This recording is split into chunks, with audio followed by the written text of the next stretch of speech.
And yeah, okay, and we're live. Okay, welcome everybody to the third workshop on of attacks on crypto.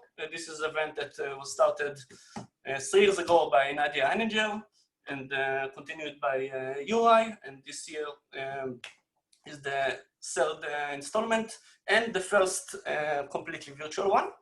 And I feel that we're going to have very interesting talks today. But a little bit about the technical stuff.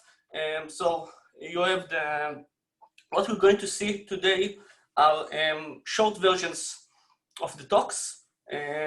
When you see a talk and you're interested, there is also a full version on YouTube that's already available for a few days.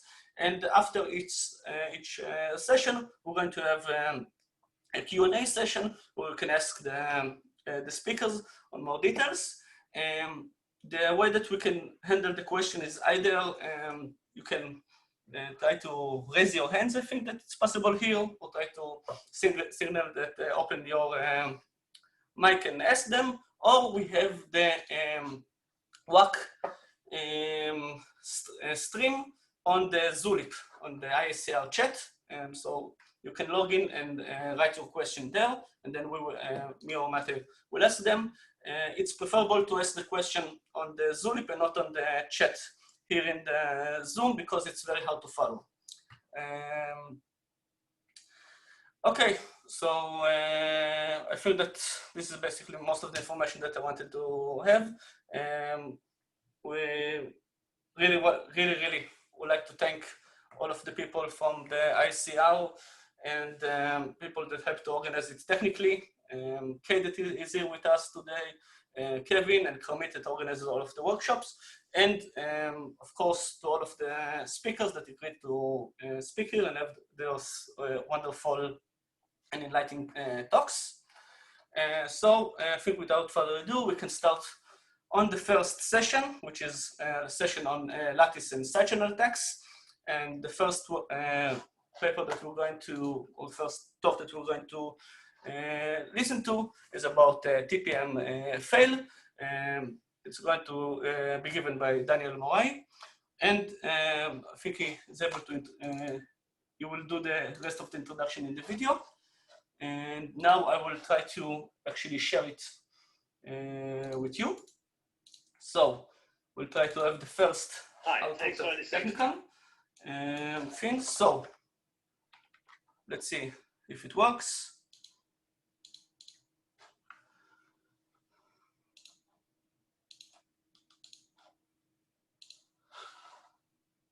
Okay, so we start on the first talk. Hi, thanks for listening to my talk. My name is Daniel Moghimi and I'm a PhD student at Worcester Polytechnic Institute. Today I'm going to talk about my work on side-channel attacks on trusted platform modules. In TPM-FAIL, we found some timing vulnerabilities that expose cryptographic keys from trusted platform modules. This is a joint work with Berg Sunar, Thomas Eisenbart, and Nadia Heininger. TPMs are security chips that are connected to our computers. You can find them on your laptop, your desktop workstation, or even on your mobile phone. TPMs are supposed to be tamper resistant and side-channel resistant, which means you should not be able to steal the crypto keys inside these TPM devices using attacks like side-channel attacks or fault attacks. We use TPMs because we cannot rely on the software stack, including the operating system, to protect important credentials. As a result, we put important security keys inside this TPM chip and assume everything outside of this is untrusted. So even if the entire OS or the CPU core is compromised, or let's say it's vulnerable to attacks like Meltdown and Spectra, the TPM should provide a better security guarantee for these credentials. TPM support a variety of standard cryptographic functions like hashing and encryption, but more importantly in this talk, we care about digital signatures schemes and based on public crypto schemes. These digital signatures are used almost everywhere on the internet, and thanks to recent software stacks like OpenSSL and Microsoft Windows, now we can compute these signatures on TPM device instead of the host CPU. As a result, these private keys for public crypto schemes are kept more securely. Another important use case of digital signature is for remote attestation of the TPM device itself. And with remote attestation, we can verify if a remote party is using proper system configuration and if it has a legitimate TPM device connected to it. With TPM version 2 now, TPM is now supporting digital signatures based on elliptic curves and include three standard schemes called ECDSA, CSHNOR, and ECDAA.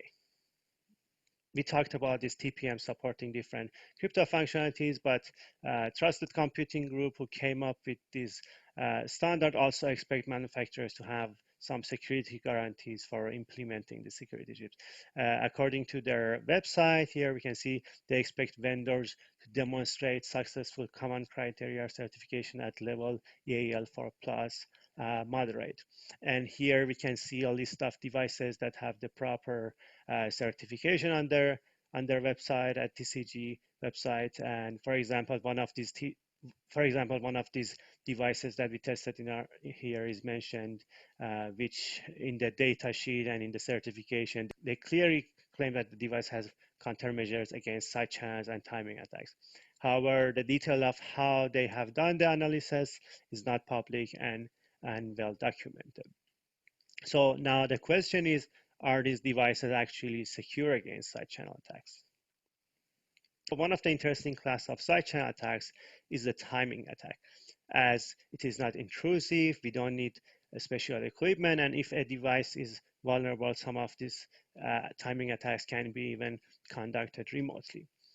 For proper timing analysis of TPMs, we figured that it's a good idea to use the CPU cycle count as a timing resource because the TPM that is connected to our system generally runs 100 times slower than the CPU, so this CPU cycle count can serve as a very high resolution timing resource for us at the level of like nanosecond resolution.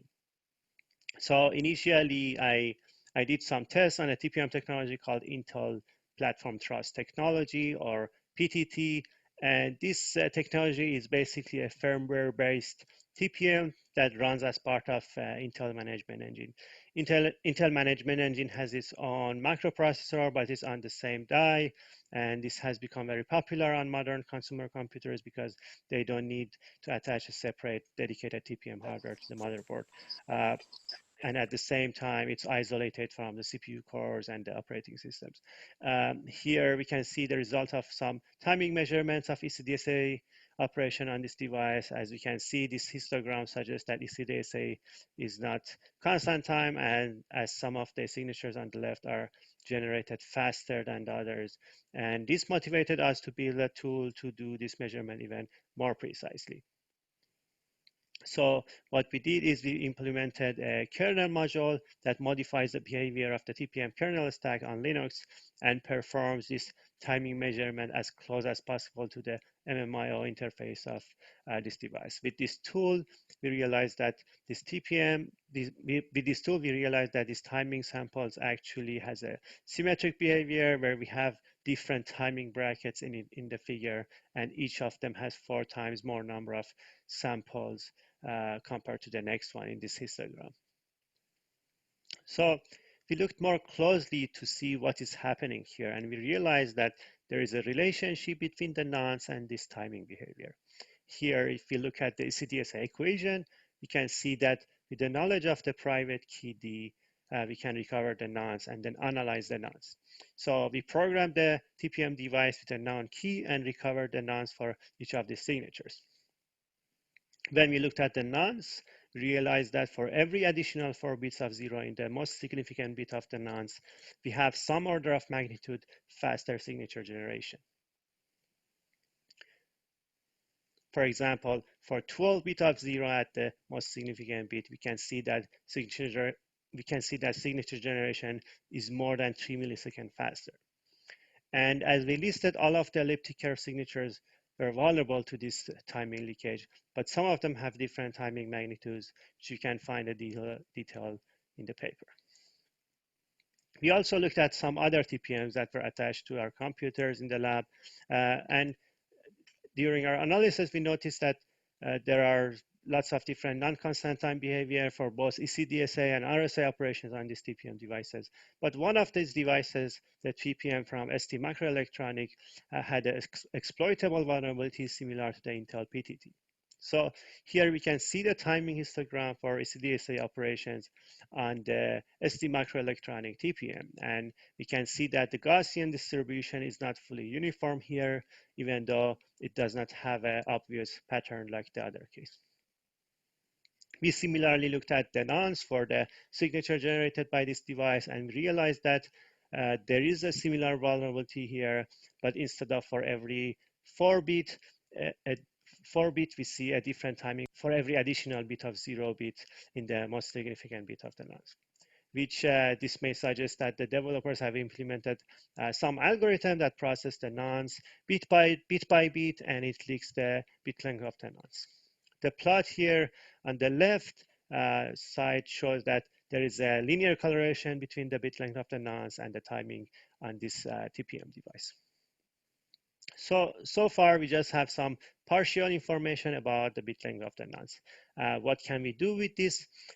We systematically perform an attack which starts with collecting signatures from the TPM device, and the TPM device is programmed with an actual unknown and private ECDSA key. Then we filter out signatures that have a known bias, and we can filter these signatures based on the template that we have about the timing threshold. And we have learned this threshold during the discovery of this vulnerability. So we know when we collect timing where to put the threshold and filter the signatures. After filtering the signatures, then we feed the signatures that have a bias to a lattice-based crypto recovery algorithm to recover the long-term private key from the TPM. How does the lattice-based attack work? I'm not getting to the details, and this is beyond this presentation, but the main idea is that if we rewrite this equation to a simpler form, in this simpler form, we have known values labeled as A and B, and secret value nonce is KI, and the private key is the D.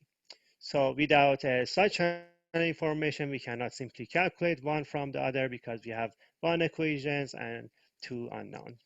But thanks to the side channel, we have an additional information here that tells us the nonce cannot be bigger than a specific size, which is defined here as X. This problem is known as the hidden number problem, and there is a technique based on lattices that can recover the private key from these nonces in polynomial time. And the same technique has been used many years ago to recover private key from nonce that is generated using a bad random number generator, for instance. So we constructed our lattice exactly like this matrix. And here, when you feed this construction with the filter signature to an algorithm called LLL, this magically recovered the private key for us. And generally, we could compute this on a laptop in a couple of minutes. So we did some thorough analysis of this attack with different number of signatures and parameters. And here we see some of the results. We tried with different lattice dimensions and different number of signatures. And the end result is that on the FTPM case, we can recover the private key with only 1,200 signatures, which takes about maybe 3 to 4 minutes to collect this amount of signature. And for the ST microelectronic case, also we can efficiently recover the private key. We just tried with the most reliable setup, and we could recover the private key here with about 40,000 signatures that can be collected in 80 minutes. We saw that we can steal the private key, the private ECDSA key from these TPMs, even if they are certified to be secure, and even though the threat model of these devices say they should be secure against even physical such as. Now, can we do this over a network? Remote timing attacks were previously proposed against RSA and ECDSA keys, and can we do this remote timing attack on these TPM devices now? So if we look at closer to the timing difference of different brackets for the Intel FTPM case, there is more than a millisecond difference here for each bracket, which means that for every additional 4-bit bit of 0 in the nonce, I can see more than 1 millisecond of timing difference in the signature generation. So in my local network, I can ping another computer in less than a millisecond. And this tells me that I can most probably do a remote timing attack in a local network on TPM devices. And even on a remote internet network that is fast, for instance, the round trip time to reach Cloudflare is about 20 milliseconds. Maybe with some luck, we can even detect things like 3-4 millisecond timing behavior on the internet. So in our paper, we demonstrate an attack on a local network, on a real application for VPN connection. And we basically configured a StrongSwan VPN, and according to their documented instruction, when you configure this TPM device, then the IKE protocol first does a Diffie-Hellman key exchange with the server to have a shared secret for encryption of the communication between the client and the server. And then after this first handshake, the second handshake does the authentication of this communication, and the server here asks the TPM to sign a message and return the signature to the client. So the client knows that it is talking to a legitimate VPN server and not a one that is impersonated by some man-in-the-middle attacker. Here in this attack, the malicious client just measured the time of the second handshake and dropped the connection as soon as the time is measured and the signature is collected. And by repeating this operation, the malicious client will have a lot of signatures pairs and timing for each of those signatures. With this information, we can again perform the same attack that we described earlier, but the attack is, of course, has some noise due to the network timing. In our experiments, we could recover the private key with about 60 to 70% success rate with the lattice dimension of 90 and for signatures that have 4 bit of 0 bit in the nonce. So just a recap here on our results, and we also analyzed this in more depth in the paper. The attack is successful for so many different scenarios with root access on the machine, without root access, or with timing collected over the network. It's just that we have to deal with different amount of noise and different trade-off of subsampling to find signatures that have the correct bias for this attack.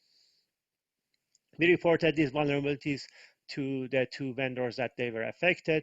It took ST Microelectronics about 4 to 5 months to issue a firmware update, and we also helped them to verify that the new firmware is secure. With Intel, the issue was embargoed about 9 months, and when we initially reported the issue to them, they also acknowledged that the vulnerability is because of using an outdated version of Intel IPP cryptographic library, which this also matches our observation in our previous work, because we already reported similar vulnerabilities inside the Intel IPP cryptography library 1 year before that. I would be happy to take questions. Here are some links to the website and the tool. And if anybody is interested to read more about this, thank you. And looking forward to the Q&A. Okay. So that was our first talk. And just want to reiterate for the people that have recently joined us, we're going to have for each session the talks, and afterwards we have a Q&A session. You can either try to ask the talks here in the Zoom by opening your video and mic, or via the ICR Zulip chat that you can log it in also from the workshop website. Okay, so now we'll continue to our second talk, and the second talk is going to be LadderLeak, and the speaker is Akira Takahashi, and we're going to try to open it again. So let's see if we can have 2 videos working in a row. Hello everyone, my name. A second.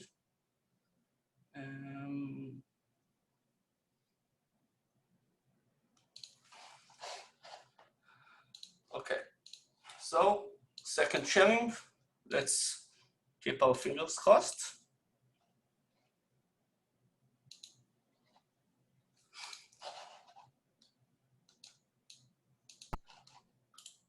Hello everyone, my name is Akira Takahashi, PhD student at Oxford University in Denmark.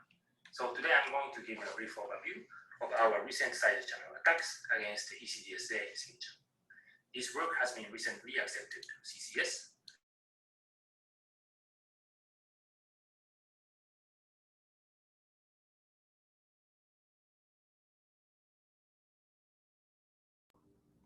It appears you've lost sound. Please stand by, audience. We'll get this figured out. But Eyal, you might need to share your computer audio directly, as opposed to, I think it says microphone. Hello everyone, my name is Akira Takahashi. I'm currently a PhD student at Oxford University. That's what. So today I'm going to give a brief overview of our recent side channel attacks against the ECDSA signature. This work has been recently accepted to CCS, and a full version of our paper is already available at ePrint. This talk is based on the joint work with Aranha, Nonce, Leakage, and LadderLeak. So ECDSA and Shaanan signature schemes are perhaps the most popular signature scheme nowadays, and importantly, the signing operation of those signature schemes involves secret one.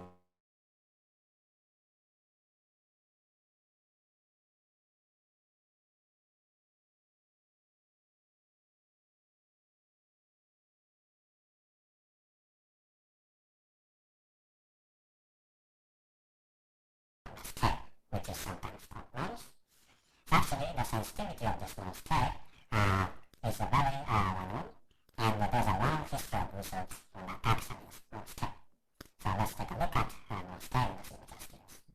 So here, Alice is a signer holding a secret key X, and whenever Alice wants to send some message, she always samples a randomness K from integers.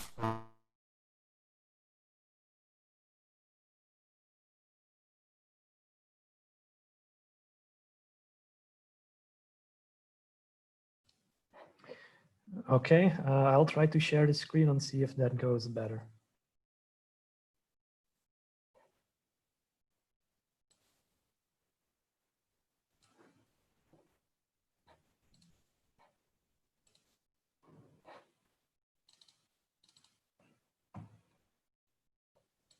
Of our paper is already available at ePrint.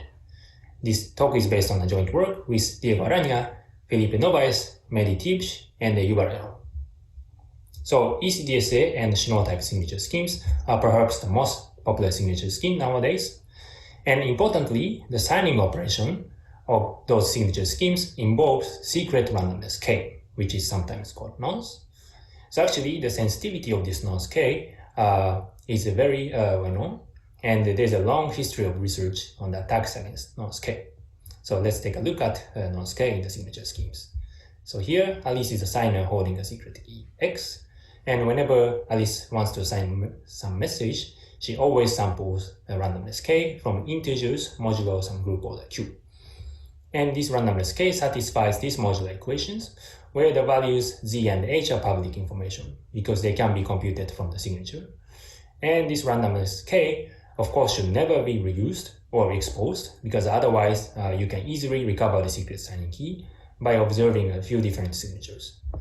However, in the case of ECDSA or Shaanan, K is actually even more sensitive, because you have to make sure that K strictly follows the uniform distribution. So in that sense, Nonce is actually not the appropriate name for K.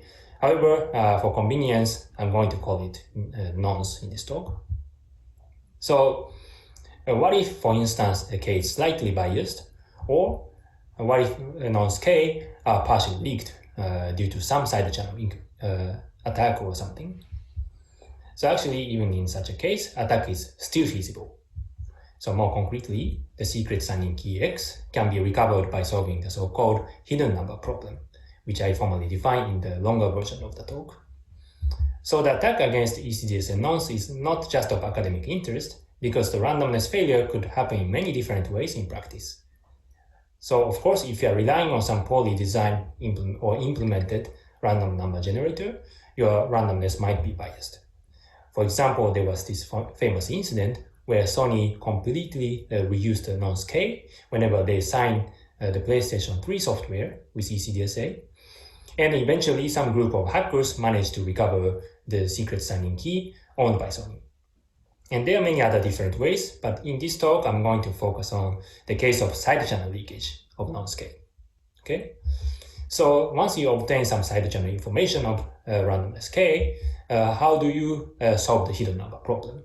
There are essentially two different approaches. The first one is called Lattice attack, which is probably more famous. So Lattice attack is known to work very efficiently if you have relatively large amount of bias or leakage information. However, it is known that if you only have very slight amount of leakage information, like 1 bit, Lattice attack essentially doesn't give you a correct solution. Okay, so in such a case, the other approach called Fourier analysis based attack works more effectively. So it is known that this attack approach can work even against 1 bit of Nonce leakage or bias.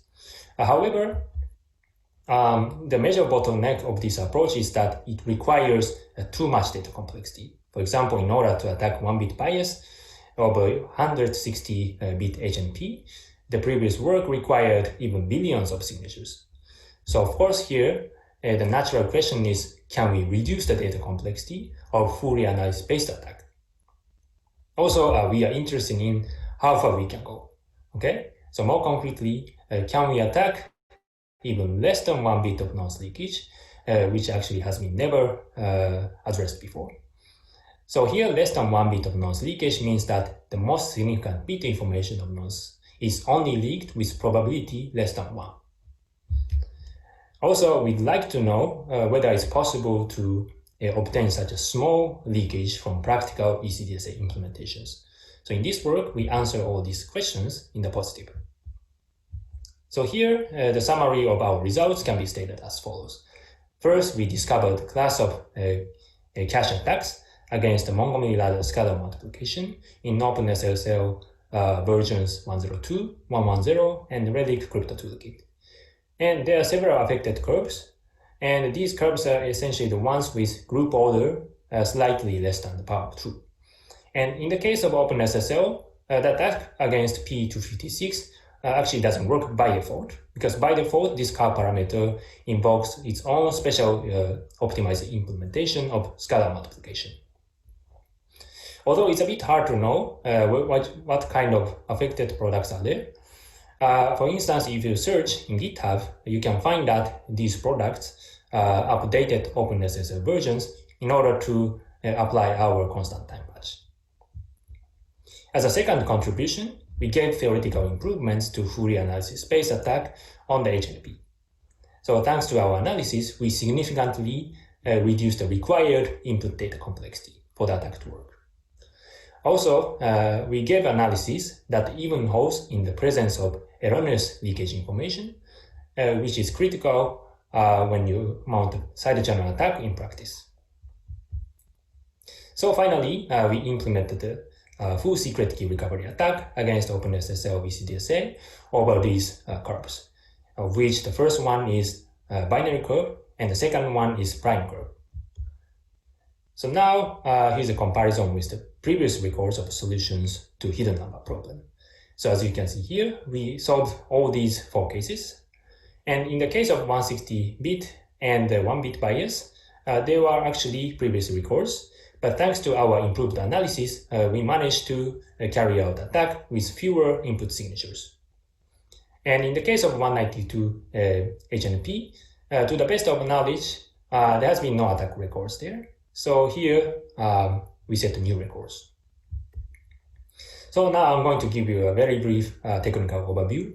So first, how did we acquire ECDSA nonce? So as you know probably already, ECDSA signature generation algorithm involves the scalar multiplication of base point P by secret nonce K. Okay, so of course this K times P should be constant time in order to avoid any timing leakage information about K. However, we found non-constant time behavior in OpenSSL. So LadderLeak is a vulnerability caused by tiny timing leakage from the Moghimi ladder-based scalar multiplication. So in Moghimi ladder, there are usually 2 temporary curve points called accumulators, R0 and R1. So here, depending on the nonce bit, these R0 and R1 get swapped.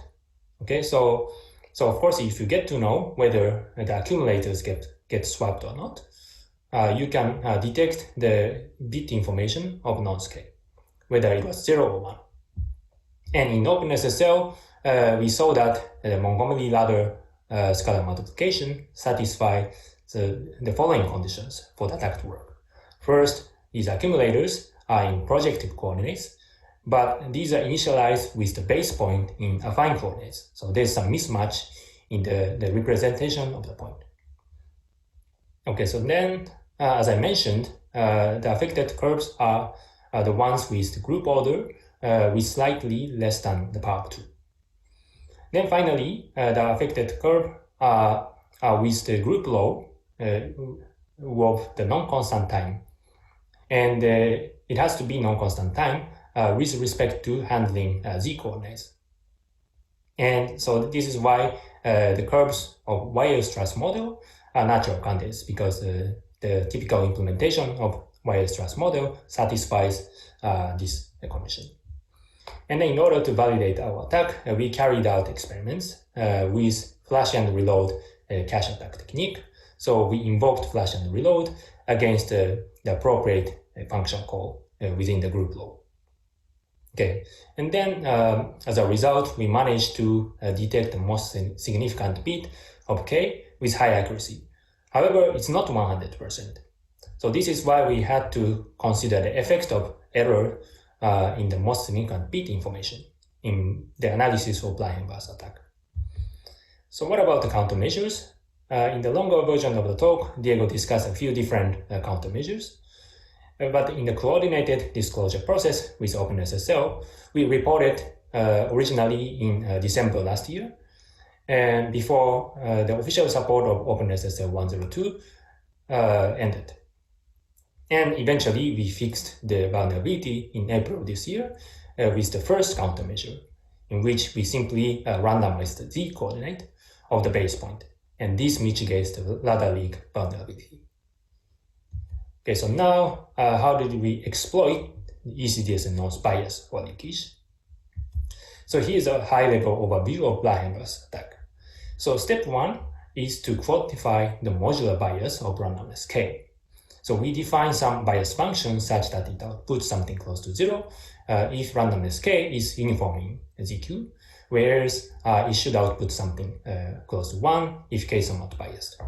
And here our first contribution is that we analyze the behavior of bias function when this k, so most significant bit, is biased with probability less than 1. So this is how we model the misdetection of attackers during the side channel acquisition phase. Then the step 2 is to find the candidate secret key, which leads to the peak of bias function. And this is in practice carried out by computing FFT. And then there's a critical intermediate step called collision search of integer h, which is crucial for detecting the bias peak correctly and efficiently. And here our second contribution is that we established unified time memory data trade-offs by applying k-list sum algorithm, which is typically used for solving the generalized birthday problem in symmetric key cryptology. And thanks to our trade-off analysis, we are able to draw this kind of trade-off graphs for each HMP attack parameter. So here intuitively, this graph says that if you can spend more time, you can significantly reduce the data complexity as input, and vice versa. So by looking at this graph, you can flexibly choose the optimal balance between time and data complexity. Also, even though I focus on 1-bit bias case, our paper has various trade-off graphs and improved complexity estimates for more general cases, like 2 bits bias or 3 bits bias. Then finally, we did the experiment, and here's a summary of experimental results on full key recovery attack against OpenSSL. So as you can see here, thanks to our highly optimized parallel implementation, and by executing that on AWS EC2, we were able to recover the secret signing key for P192, within a reasonable time. And then also our attack worked even if there are some errors in the leakage information. Also, in the case of SecT-163R1, actually the computational resources required for attacking this case were quite modest. So in principle, you could even carry out the entire attack against this case with a single laptop. And also, based on these empirical results, we can infer that the attacks against P224 with 1-bit bias or P256 with 2-bit bias are also tractable. Okay, so now the main takeaways of this talk are as follows. So as we observed in LadderLeak, securely implementing a brittle cryptographic algorithm is still hard. And since we were able to attack even less than 1 bit of Nonce leakage, we should never ever underestimate the tiny leakage of ECDSA Nonce. Otherwise, we might lose the secret key. And in our analysis, we observed some interesting connection between the hidden number problem and the generalized birthday problem, which typically appears in different contexts. And after this work, we got multiple open questions. So of course, we are interested in exploring more k-list sum algorithm and corresponding trade-off formula. Also, we'd like to improve the FFT computation part of Blyhenbar's framework. And finally, we are interested in whether there are some other sources of small leakage of Nonce where our analysis might apply. Okay, so thank you very much for your attention. If you have any questions, we are happy to answer.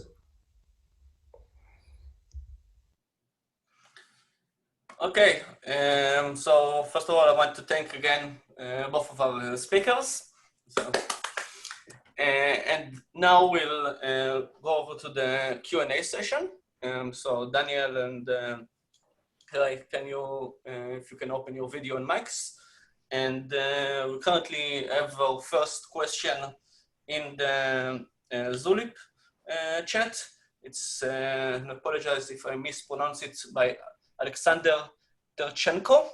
And the question is about LadderLeak. And the question is, how practical do you think that 1 bit or less than 1 bit attacks are on 256 or 34-bit curves? So we saw that it's not tractable right now, but do you know how far away we are from that? Okay, so thanks for the question. So this is very interesting because so we actually gave concrete estimates in the paper. So in the case of P256, so I would say that the required computational resources are still manageable because, so for example, if you have around 2 to the 40 or 2 to the 45 input signatures, you can essentially solve this HNP within 2 to the 65 time, and the memory complexity is around 2 to the 35. So we can actually infer the estimated amount of computational resources based on our experiments. So probably this is going to take maybe several months with the same number of EC2 instances and the same the memory space for that. But I think still the major bottleneck here is that it still requires too much data because collecting biased signatures of 2 to the 45, I think it's not realistic, especially if it's because of the cache timing attacks, probably collecting that much with the high precision is not really feasible. But still theoretically, I think it's possible. And sorry, so in the case of 384, I actually didn't calculate the estimated amount. Probably it's a lot more, so maybe it's not very practical, with at least with our method of Blyhenbar's attack. Okay, thank you. And I have more general questions to both speakers. You've both shown ways to break ECDSA signatures, and you're not the first one to show it. I assume that you're not the last. Do you have any general recommendations what we can do if we want to have better, more secure signatures, and especially if we want them to still be backward compatible with current crypto schemes?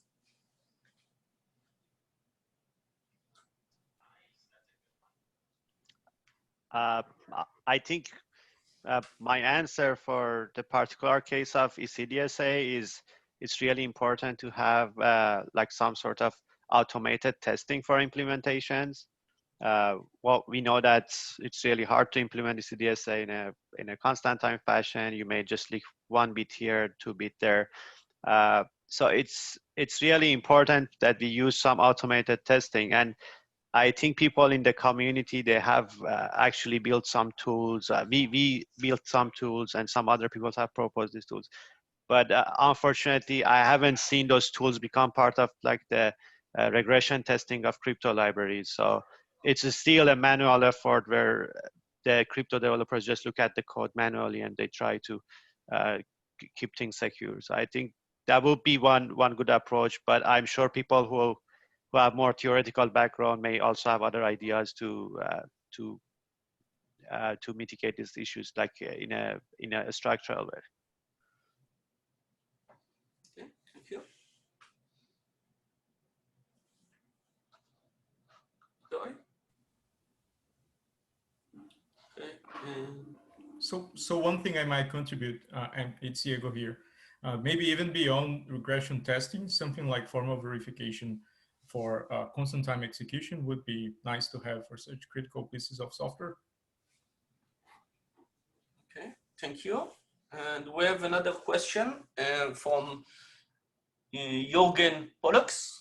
Again, I apologize if I mispronounce it. The question, did you try to run your new implementation, maybe even with less data, against the 160-bit curve from AsiaCrypt 2014?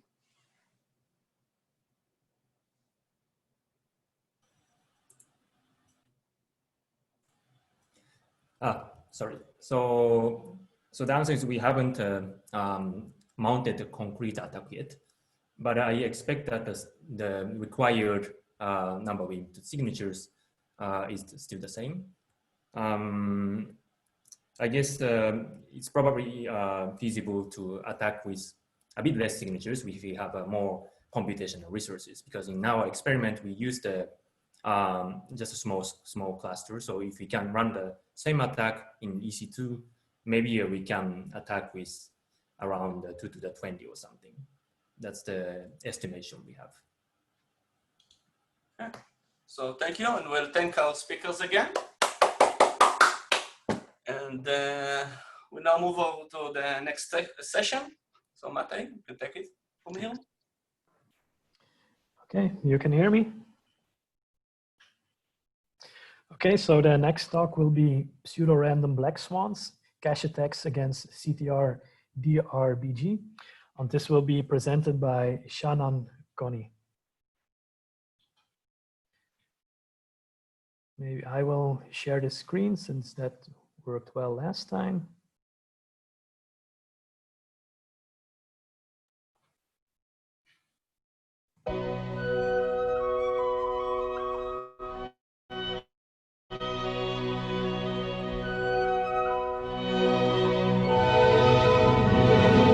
Observe the security researcher in its natural habitat, going along, examining threat models, taking cache traces, and in general, having a glorious time. It spots a wild vulnerability. What's this? A random number generator! G'day, Crypto. I'm Shaanan Cohney. For too long, we've neglected to analyze random number generators for the presence of side channel vulnerabilities. Today, I'm here to help rectify that with a look at some flaws that my co-authors and I found in Counter DRBG. In recent times, we've seen plenty of attacks against pseudo-random number generators, which form a critical part of any crypto system. As many have demonstrated, when an RNG is compromised, it can result in devastating attacks against the system of which it is a part. To refresh your memory of some of these attacks, first up, and of greatest infamy, the dual EC backdoor and its ramifications for the security of Juniper's ScreenOS, on which my co-authors and I presented at CCS 2016. Then, last year, we presented the duck attack on ANSI X931, another example showing how state compromise leads to fatal protocol flaws. Many of these designs are standardized in a set of publications under the SP890 moniker. These publications list designs approved by NIST, the US National Institute of Standards and Technology. Among them are dual EC, which was deprecated following NIST's internal investigation, HMAC DRBG, hash DRBG, and the focus of today's talk, counter DRBG.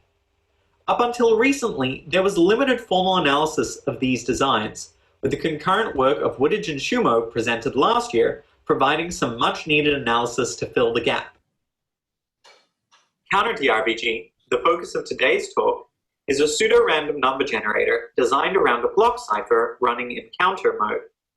To give a sense of how widely the design is used, we counted how many different products had FIPS documentation specifying use of the design. These documents, part of a NIST certification program, provide assurance that a product or module meets the dictates of FIPS, the Federal Information Processing Standards. We found that over 67% of certified implementations use counter DRBG. Such products included major cryptographic libraries, operating systems, and even CPUs, which embedded the design into hardware. Counter DRBG's design includes state, which is composed of a key K and a counter V. The broad mechanic of the design revolves around incrementing the counter, which the algorithm then encrypts with the block cipher, taking the ciphertext as the output of the RNG. The standard includes an option for the user or the implementer of the RNG to provide additional entropy, which is encrypted along with the counter in order to provide protection against state compromise. Some of the details. Output generation can be conceptualized as a three-stage process. In the first and third stages, the generator increments the counter and encrypts it, along with any additional entropy the implementer has chosen to include. This is done under the key K. The resulting ciphertext is split into a new key and a new counter value. The next phase is very similar. The generator increments and encrypts the counter. Only this time, no additional entropy is included. The ciphertext becomes the output from the RNG. This phase is repeated until the generator has produced enough random bytes to satisfy a user's request. The third stage is identical to the first and serves to update the RNG's state. This design looks not so bad at first, but Woodage and Shumo noticed a subtle flaw. Problem number one. The key is not rotated until after the encryptions are done. The loop in the output generation phase does not include key rotation, potentially allowing a large number of encryptions to occur under the same key. Therefore, if an attacker compromises the key at any point during the phase, she might be able to recover the RNG's internal state. Problem number two. The standard allows the implementer to choose whether or not to include additional entropy, and further does not specify how much additional entropy is wise to include, allowing an implementer to ignore it altogether. Let's focus in on these problems. Again, problem one, if the attacker compromises the key using something like, say, a side channel attack, the attacker can recover the counter. The attacker does so by decrypting an output from the RNG and incrementing the plaintext appropriately to match the number of blocks that were generated for the user's corresponding request for random bytes. This has the effect of enabling the attacker to compute all other RNG outputs generated in the phase, as well as the state of the generator at the beginning and end of the phase. The second problem concerns the lack of entropy, without which the generator cannot recover from state compromise. An attacker who compromises the state of the RNG, as described previously, must guess the value of add-in so as to compute the subsequent state of the RNG. If add-in contains insufficient entropy and the attacker is able to guess it, she can compute the subsequent outputs of the RNG. Note that to do this, an attacker must guess add-in twice.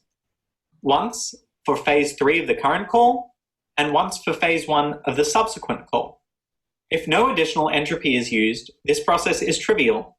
Simply increment the counter and run it through the block cipher. The important question for our work was the following. Is such an attack realizable in practice? There are a couple of preconditions necessary for this to be the case. First, an implementation must be vulnerable to state compromise, most likely through a side channel attack on the key. AES, the block cipher used in most counter-DRBG implementations, is well known to possess side channel vulnerabilities if implemented in software with lookup tables for its various internal operations. But we've known about this for a very long time, so one might expect all implementations to use AES-NI or other hardware-based AES by default. Well, yes, most implementations use hardware AES when a user requests the encryption of a string, but surprisingly, it turns out a number revert to software-based AES when used as part of counter-DRBG.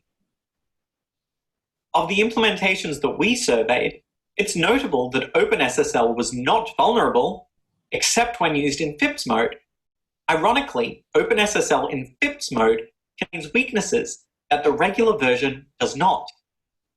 This is admittedly an old version of OpenSSL that was deprecated at the end of last year, but serves to illustrate that elements of a flawed standard can reduce security while the standard purports to improve it. FIPS, the US federal security standard, is no magic bullet. The second precondition for mounting a successful attack against counter-DRBG is discovering a scenario wherein our attacker can actually observe raw output from the RNG. In such a scenario, the generator must also produce enough output during its phase 2 loop to make a side channel attack viable.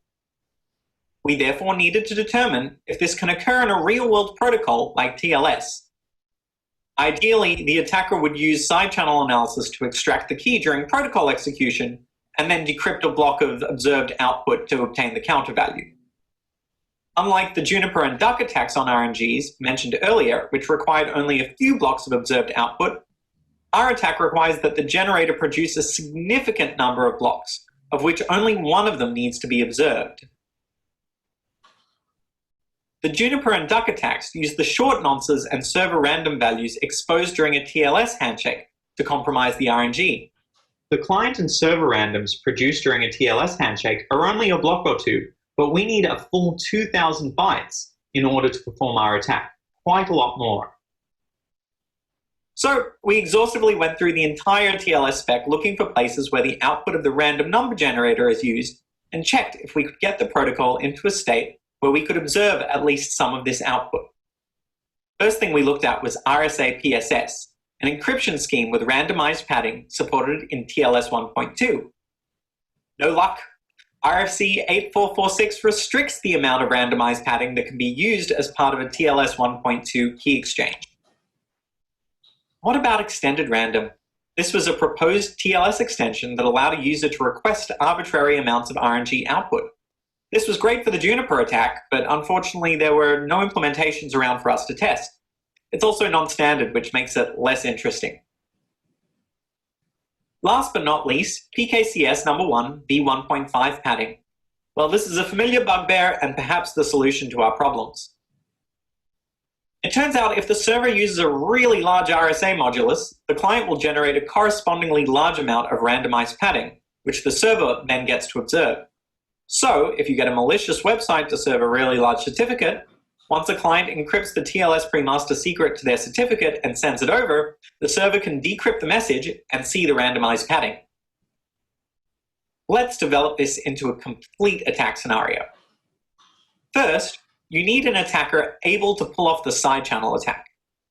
As is typical, we will assume the attacker is able to co-locate with their victim. One interesting twist that I'd point out here is that a lot of prior work of this type targets TLS servers, while our attack is different in that we target TLS clients, where the co-location assumption is actually less realistic. The client must subsequently connect to the attacker's malicious TLS server, which will serve a 16K RSA modulus. This server requests that the client use an RSA cipher suite and further requires that the client authenticates itself according to the TLS spec. Last, when the client does authenticate itself, it must do so by way of an ECDSA signature. This is really quite a list of requirements that we're putting on our attacker, but the key point here is that by instantiating a theoretical weakness, we learn important lessons about the way we design and model RNGs. These lessons are actually quite useful, despite the fact that our attack scenario might seem a bit far-fetched. As is mandatory in any protocol talk, this is what the flow looks like. And I won't tire you by going through all the details other than to indicate two key features of the flow. Take a look at the client key exchange, where all the magic happens. There, the client connecting to the server sees that it needs to encrypt to a really large modulus, and therefore it generates a large amount of padding, 1,996 bytes, which the attacker will use as its opportunity to side-channel the RNG key. The very next thing that's generated by the RNG is the nonce used for the ECDSA signing. If the ECDSA nonce is leaked, one can trivially combine it with a signature to compute the corresponding private key. This is exactly what we're going to do. What did this process look like in practice?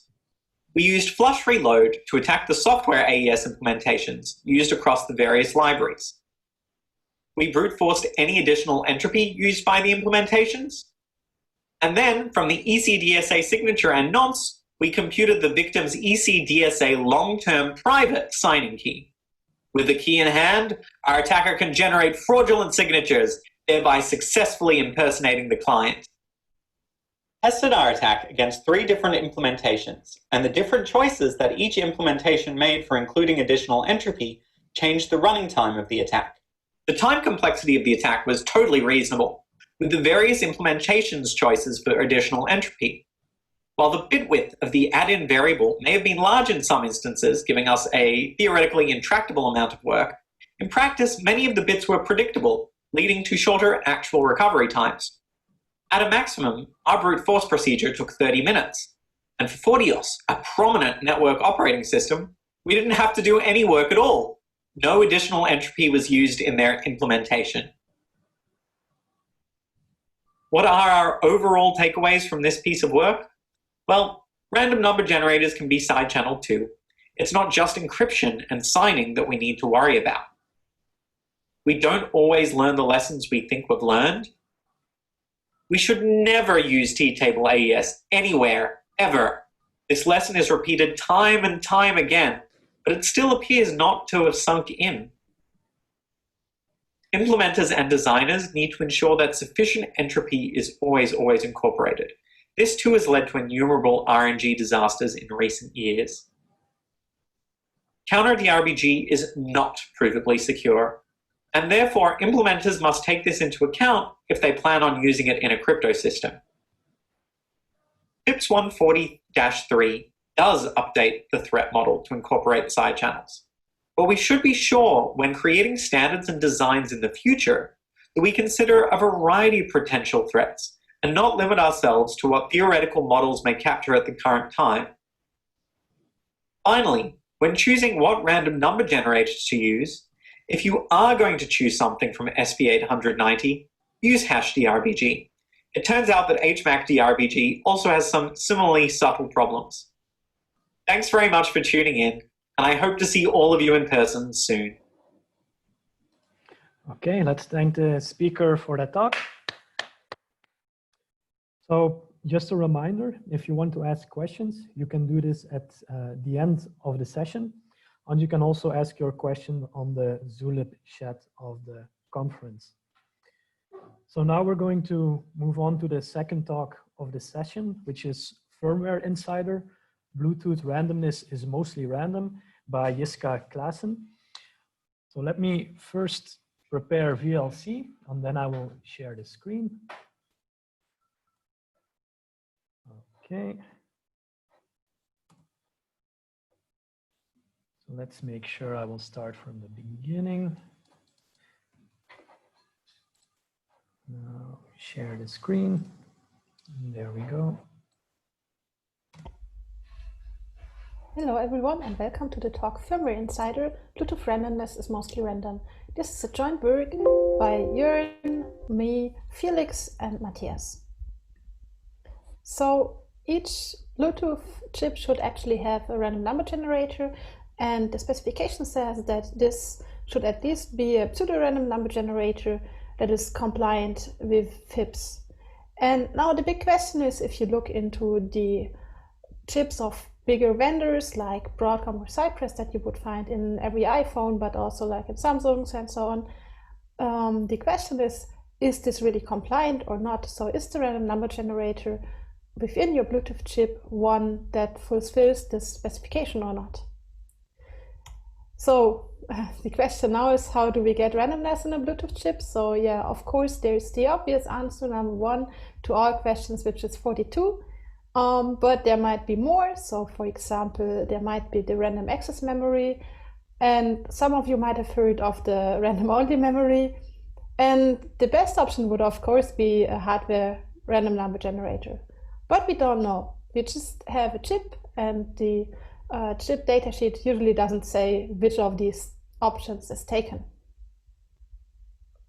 So Jörn actually looked into a couple of devices for his thesis, so the Google Nexus 5 and the MacBook 2016 firmware, as well as two Cypress evaluation boards. They have a very similar firmware, but still they have two variants. So there's the first variant in the older devices that has a pseudo-random number generator fallback here, but no cache, and then the newer devices got some caching behavior on top.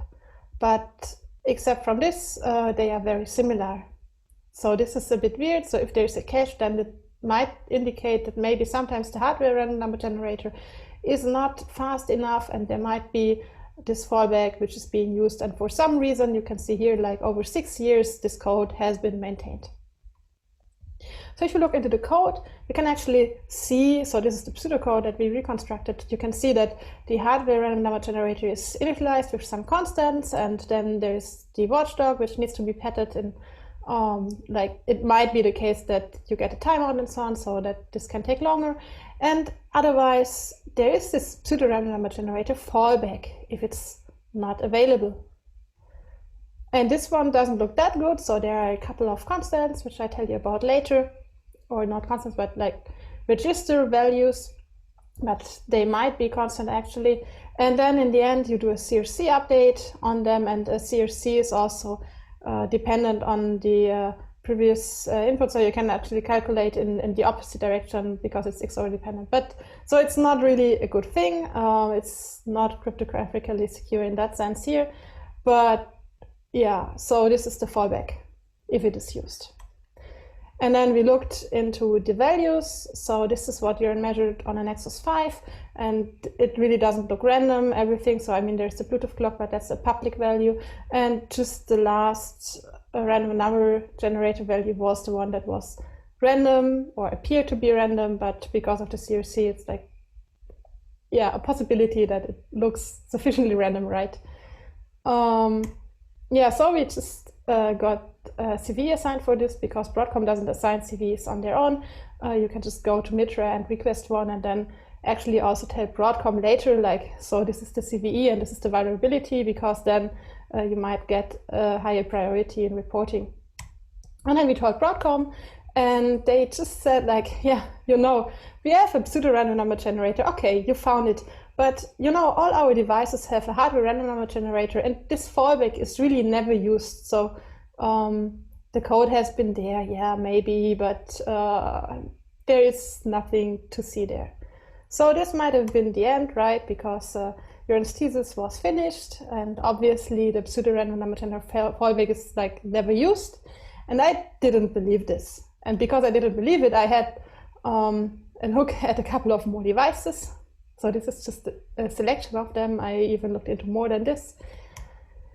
And well, Felix told me to actually test the hardware random number generator, we also should extract at least 1 gigabyte out of this one. So this is really annoying because you need to get 1 gigabyte of a UART, which is then again encapsulated into some Bluetooth protocol stuff. So for this, I did some changes to the firmware because we can do some firmware patching in it, and then like getting a large memory region that is free, and then also put in some test bytes because I'm not really sure if it's free. I mean, it's currently not used by a process, but it might be meanwhile used by a process. And then do some asynchronous HCI events from the chip back to the host so that I don't have to poll and so on, and then replace the original function to return 0 so that I don't have any parallel random number generator accesses and so on, and then also some other firmware specific stuff to launch my code on some devices. So a lot of stuff to make it a little bit faster. And with this, we were able to extract this from a lot of devices. So at least 1 gigabyte of the most ones, you can see it's even more. And they all passed the die hardware test suite. And then there were those devices that had like different firmware and so on. And on those, I just checked that there is a hardware random number generator and that it's being used, but I didn't get all the samples. So this is just because I assume like if there is one, it seems to pass the test suite, and then it's a lot of hassle to get the data out of it, especially on older chips or the newest ones also, again, because they have more protections against injecting code. So now there are a lot of firmware variants actually, because so I said like there's the fallback and so on and 6 years of code, but we actually looked later into more like 10 years of firmware. And for this, you want to do some binary diffing, and the problem here is that bindiff doesn't really perform that well on the hardware, so we or on this firmware, because the issue here is that the firmware has no symbols, and then you cannot find function styles, and then disassembler fails, and when the disassembler fails, then bindiff is failing. So we tried a lot of different things and also wrote our own tool that helps with bindiffing on these firmwares. So we have a way to find this. And the cool thing about the random number generator here is that it's using those constants, and most variants have exactly the same constants to initialize the hardware and check if it's ready. So it's still quite easy to find this, and also the CRC32 is using the same constants. So this is easy to find in the firmware. But the oldest variant is actually not that easy to find. And here's the very old variant, which doesn't use the CRC32 fallback. It just does some XOR on the clock and static values. But I mean, the devices that use this are like 10 years or older, and you cannot really report a security issue in a 10-year-old device. Then there are the 2 variants that you already found, but I just found many, many more devices having these. So a lot of devices having the variant 2 and 3, so either with a cache or without a cache, but except from that they have the same fallback. And then there's variant number 5, and this is the newest one, and you can see they actually removed the fallback. So someone saw the code and said like, maybe it's not a good decision, and they also changed some behavior in the cache and so on. And you can also see that in the most recent device, the hardware random number generator register once again moved to a different place. And this is what you find in the newest devices. So it says iPhone 11 here, but that's also the SE2 and so on, and the Samsung Galaxy S20 and so on. So that's like really the newest devices that you can buy. The chip date is also, it's a bit behind because you need to produce the firmware on the ROM, and then the ROM is produced and so on. So it just takes time until this actually gets into a real chip that you can buy in a smartphone and so on. Now the variant number 4, for those who can count, was missing because variant number 4 is actually the broken device. So the Samsung Galaxy S8 and also its variant, because there's the 8 Plus and Note 8, they have an issue. They just have this pseudo-random number generator fallback. So this is the one that we reported. And then we also told the other customers of Broadcom, because we didn't have like all the firmwares and we couldn't check all devices, that there might be the possibility that the fallback is actually being used. And then a little bit later in the iOS 13.5 updates, we were actually mentioned. So this means that in some devices by Apple, also the number 4 variant is used, but I don't know in which of these, because this is really a lot of iPhones, iPads that might be the ones having such a chip, and I don't know which one. And for this, I would have to actually get physical access to all those devices, extract the firmware, and also do a hardware random number generator measurement and so on. So not that easy, but this means that quite a number of devices are affected by this issue. Now let's look into the pseudo-random number generator inputs. So how random are they? So that we can say, like, so why was it even fixed? How bad is it? This is the overview, and the red ones are the ones that are like really not random at all, and then there are some that are a little bit random. So the first one are 2 timer inputs. So there is the Bluetooth clock, this is the blue line here, and the Bluetooth clock is one that is actually synchronized between the sender and receiver to exchange packets. So this one is like not even secret at all. Then there is the hardware clock in the opposite direction. If you know when the device was reset, you also know the hardware clock. Otherwise, you have a chance to force reset the chip. For example, if you have a crash-only attack, and this is the type of attack that Broadcom usually doesn't fix.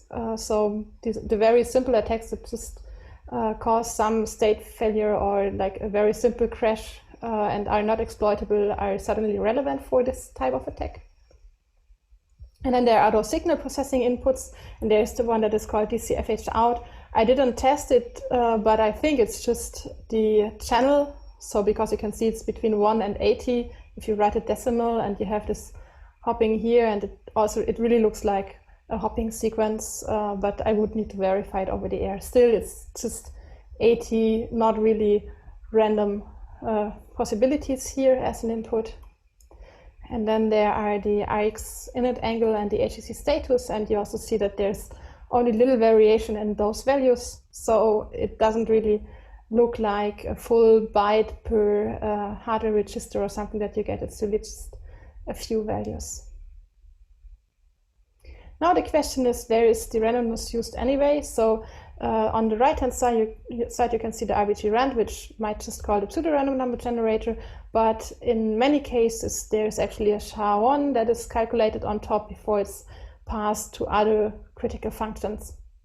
But in the upper branch here, you can see that the ULP rand, which is the one that is used for ultra low power, which is the same as Bluetooth low energy, for these ones, it's actually sent in plain text over the air. So for example, for the IV and some other values that you have for each encrypted session, so before the encryption starts and so on, you're exchanging a few random numbers, and these include, for example, this one, and then it's just sent over the air before any encryption is actually checked. So you can also force some sending of those values over the air, and then you get plain text previous RNG values, which means you can guess the previous, or you actually know the previous state, and you can even get a couple of states from the random number generator.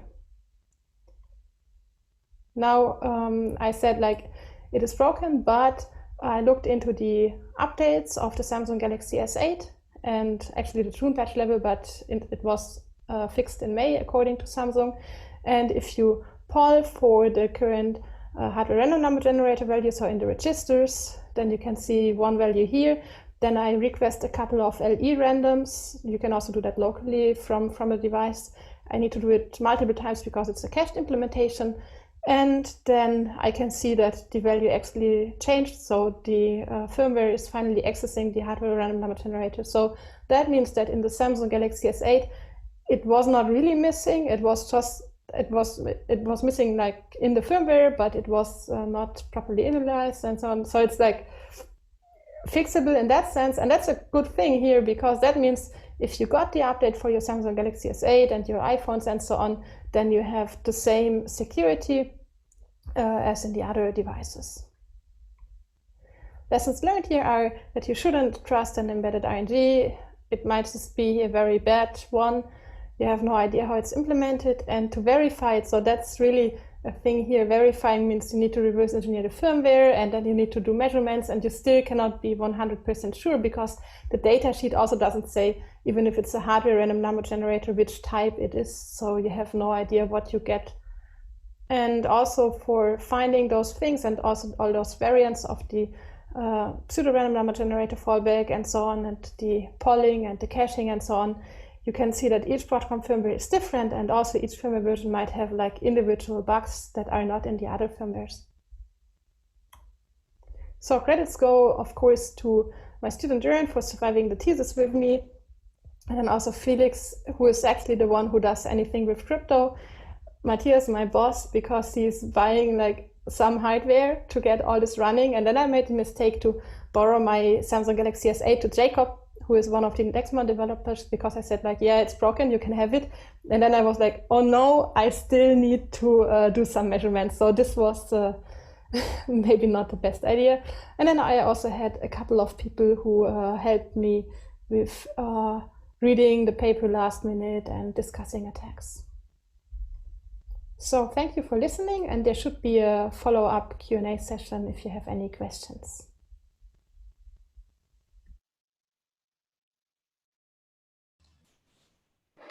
Okay, let me again thank the speakers for their talk. So let's go to the questions. So if you are on Zoom, you can directly ask a question if you want, and you can also use Zulip. So let me maybe kick off the discussion with the first question about the pseudo-random black swans. So it was mentioned that with some implementations, they reverted to a software-based AES when generating the random numbers. Do you have any idea why they are reverting to software AES? So one interesting example, thanks, Marty. One interesting example was OpenSSL, which in FIPS mode used software AES, but when doing encryption used hardware AES. It appeared to be by tracing the set of patches that were applied that it was just a forgotten use of an old interface. OpenSSL over its history changed from using, I forget the exact function signatures, but there was an old style function signature and a new style function signature. The new one automatically selected the best underlying implementation. And the old one, you had to specify exactly which implementation you wanted. And so while the newer one was fixed to when side channels started becoming a real problem and people started becoming aware of it, people ignored the fact that it existed in the random number generator. And because that was a lesser used implementation, I guess the FIPS implementation, it kind of just got ignored. And this process happened in a bunch of other places. And then there were a number of other implementations which also derived from the same original OpenSSL code. And so even though they might have been more modern and had refined other implementations, deriving from these earlier implementations caused problems. Okay, thank you. So I've got another question for you on Zulip. The question is from Carolyn Varner. So the circumstances of your attack were a bit contrived with the 16,000 RSA modulus and all. Did you find any implementations and/or real setups supporting those features? So you're right that there were a lot of requirements on this attack to actually make it work against a host in the wild. Scanning the internet, we didn't find any hosts that we could just do handshake decryption as they were. However, we didn't need to make any changes to existing implementations, just to configurations. The point of this attack, though, is not really like, are there implementations out there that we can go own over the internet? The point of it is more to show that we've been overlooking a really significant element of side channel security in not paying any attention to what our random number generators are doing. There's tons in the literature about how to use side channel attacks to attack other sorts of things, user behavior, encryption keys for AES, RSA, but no one had really looked at random number generators before, and this was a really good opportunity to highlight why that's important.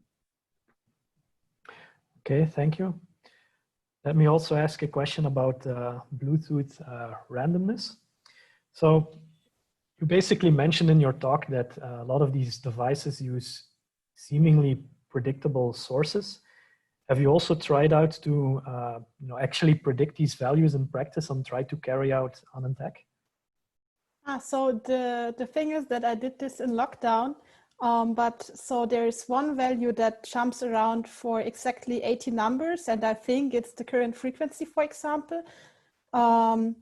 So that's like the thing here. So I was not able to measure it, but I assume it's just a channel, and then it would also be predictable. But yeah, it depends, of course. So I just didn't have the equipment here to do it. I just assume it. But what other value should be jumping around 80? I don't know, right? So yeah. Maybe another question that got me curious. You first reported the vulnerability, I think it was to Broadcom, and then they mentioned, oh yeah, we're not vulnerable. But then you showed that some implementations are actually vulnerable, right? Yeah. Did they ever give a reason why initially they didn't catch it? Because it seems to cast some doubt in me whether they can properly determine sometimes which products are affected or not, even with other vulnerabilities. Yeah, that's actually true. So that's the thing that we also really had with other vulnerabilities. And I think they are missing, or I don't know if they are still missing it, but at least in the past, they seem to be missing a tracking system of which bugs they detected and how they were fixed. So for example, the very first vulnerability that I found was one that seemed to be internally fixed around 2014. So that was the first firmware that I saw had a patch in the ROM and not just in the patch file. But it reappeared to be in a chip with a compile date of 2015.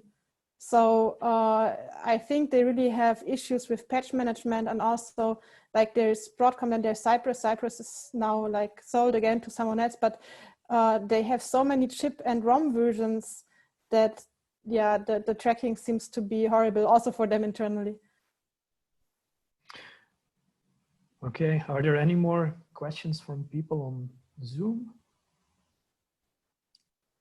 Otherwise, I have one last question, which is again about Bluetooth. So you mentioned that there are also some old devices are vulnerable, and then it doesn't make sense to investigate them. I wonder if you made like a network capture like 10 years ago, where you capture the information of one of these vulnerable devices. Could you go back in time and then try to decrypt all data? That's a good question. Or do you think it's not possible with Bluetooth?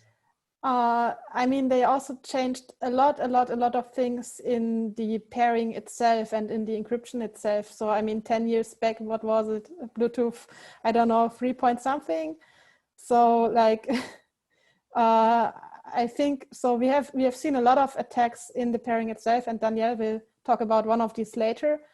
And so I think if you would go back in time, then probably there are also things just broken in the crypto itself, and you could probably do this. But it's a problem that you would always have in crypto. I mean, most crypto algorithms seem to be like either easily to compute 20 years later or have a vulnerability 20 years later.